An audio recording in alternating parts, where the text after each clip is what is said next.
We often write to you asking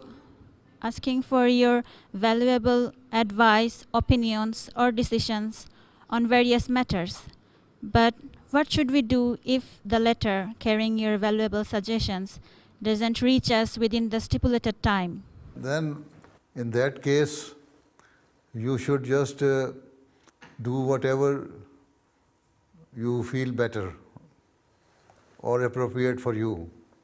See, if the matter is about getting admission in some particular subject, and you are asking that should I get admission in this subject or not, or should I take these subjects in my bachelor's courses or master's courses, and you do not get letter on time, then whatever decision you make,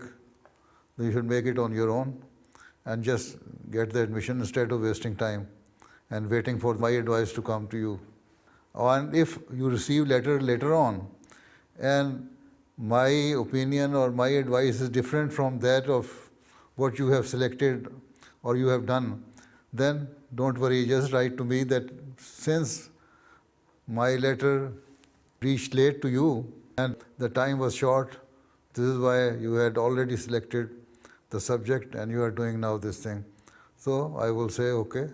no problem, you can continue with this.